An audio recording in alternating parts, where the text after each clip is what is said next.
On vend notre cacao aujourd'hui avec un prix fixé à 1500 francs, alors que la Côte d'Ivoire produit près de 2 millions de tonnes. Ça fait à peu près 3 000 milliards de francs CFA. Donc entre 2 000 et 3 000 milliards de francs CFA redistribués à nos parents paysans. Comment tu peux venir dire que oui, ce n'est pas le gouvernement qui crée la croissance, c'est les populations elles-mêmes? Comment tu peux venir dire que la croissance ne profite pas aux Ivoiriens? Bon, comme sa première sortie, c'est Soubré. Parce que jusqu'à présent, il est entre Yamoussoukro et Abidjan, il ne connaît pas la Côte d'Ivoire. Il n'a pas connu la situation de la Côte d'Ivoire avant. Et il découvre la Côte d'Ivoire parce qu'il faut avoir un élément d'appréciation. Pour juger d'une situation, il faut avoir un repère. Quelle était la situation avant et quelle est la situation aujourd'hui? Mais quand tu sautes et puis tu tombes dans quelque chose, tu ne sais même pas dans quoi on est, tu ne sais même pas d'où on vient, tu ne sais pas ce que ça a été fait, c'est normal d'avoir des discours aussi faciles. Mais ça ne sera pas facile pour eux. Tous les démagogues seront démasqués. Le temps de la clarification est arrivé. Et effectivement, il y aura le débat. Il y aura le débat sur tous les sujets, en toute transparence.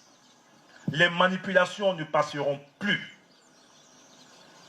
Les manipulations ne passeront plus et vous verrez dans quelques jours. Les gens vont se découvrir et les Ivoiriens vont les découvrir. Les gens vont se découvrir et les Ivoiriens vont les découvrir. Vous, population en milieu rural, tout en estimant qu'il y a encore des choses importantes à faire, mais vous savez dans quelle situation était la Côte d'Ivoire avant 2010. Et vous savez le progrès réalisé par la Côte d'Ivoire et notamment vos localités depuis 2010. Donc on les attend. On les attend. Je tenais à le dire parce que le débat politique en Côte d'Ivoire a besoin de clarté. Ils sont tellement complexés devant le président, tellement jaloux du président. Faites attention aux charlatans du temps nouveau et aux propagandistes des temps nouveaux.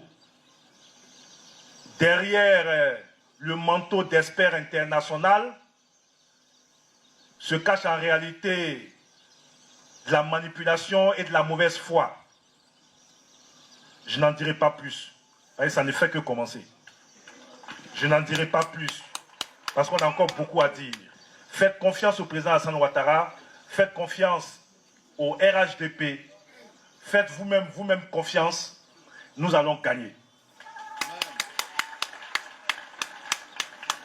Et je ne parle jamais au hasard. Nous allons gagner.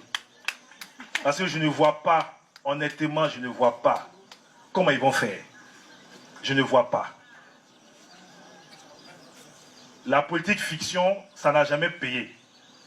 Je ne vois pas comment ils vont faire.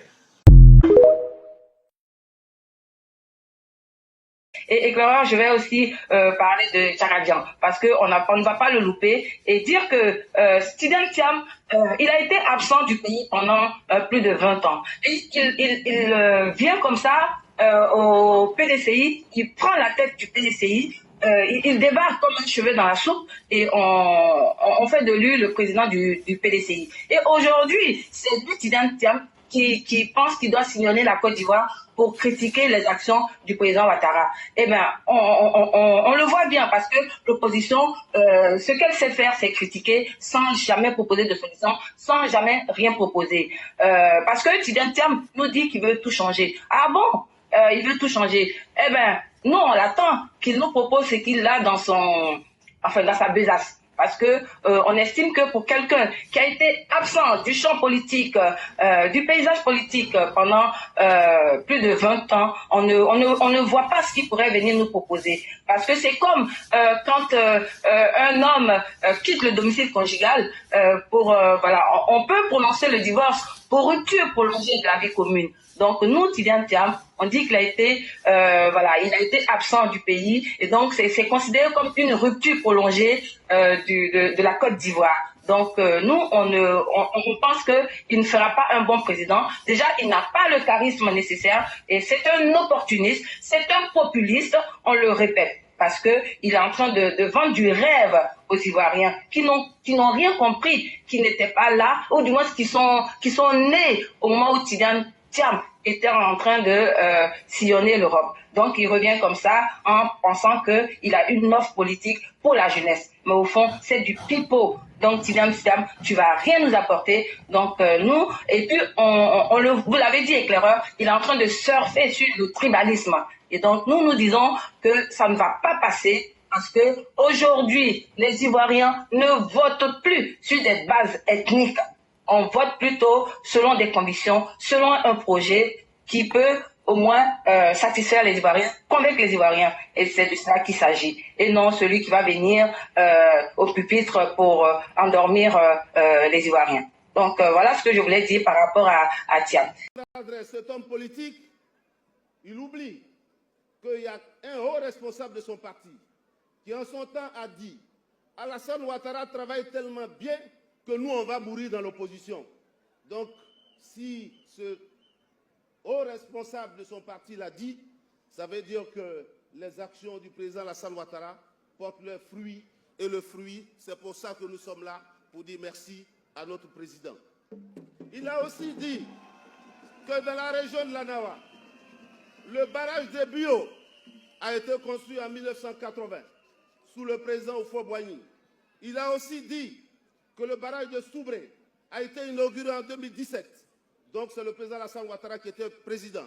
Il a aussi dit que le barrage de Tribopopoli a été inauguré en 2024. C'est le président Alassane Ouattara qui était président. Il ne connaît pas la Côte d'Ivoire. Je l'envoie à Blédouagui, dans la sous-préfecture de Niamagui, dans le département de Béagui, pour voir que même les petits campements sont électrifiés.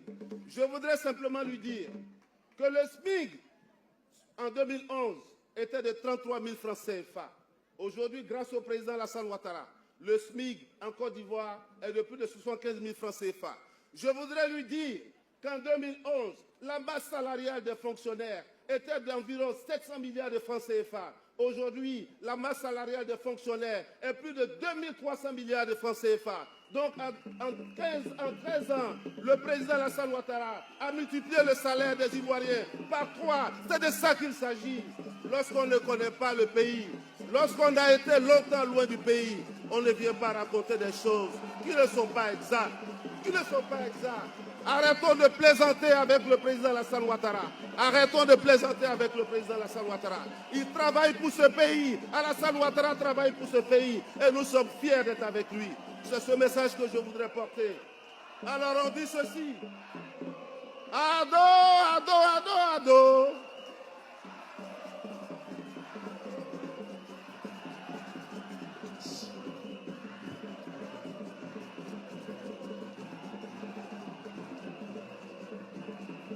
Merci beaucoup.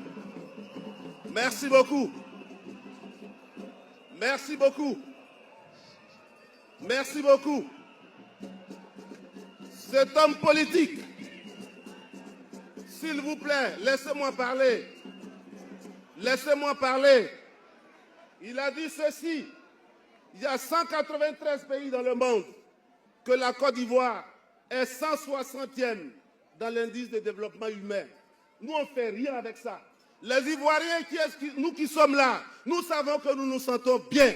Aujourd'hui, grâce au président Alassane Ouattara, en 2011, on avait environ 30% de taux d'électricité. Aujourd'hui, notre pays a presque 100% de taux d'électrification dans les villages. C'est de ça qu'il s'agit. Il n'y avait pas de route. Est-ce que l'autoroute arrivait jusqu'à Bouaké? Aujourd'hui, l'autoroute arrive jusqu'à Bouaké. C'est de ça qu'il s'agit. C'est d'apporter le bonheur aux Ivoiriens. Dans tous les secteurs d'activité, le président Alassane Ouattara a travaillé. On va s'arrêter un coup sur la canne, comme monsieur le Premier ministre est là. En 2023, en janvier 2024, ce n'est pas nous qui le disons, c'est le président de la CAF qui le dit. La Côte d'Ivoire a organisé la plus belle canne jamais organisée au monde. C'est grâce à qui? C'est grâce au président Alassane Ouattara. C'est de ça qu'il s'agit. Je vais m'arrêter là. Quand on a été longtemps loin du pays, lorsqu'on ne sait pas où se trouve Blédouagui, quand on ne sait pas où se trouve Kwadio Bakro, quand on ne sait pas où se trouve Téini, alors là, quand on ne sait pas ce que les populations vivent au quotidien, on prend soin de s'informer d'abord. Notre pays, le président Alassane Ouattara a travaillé dans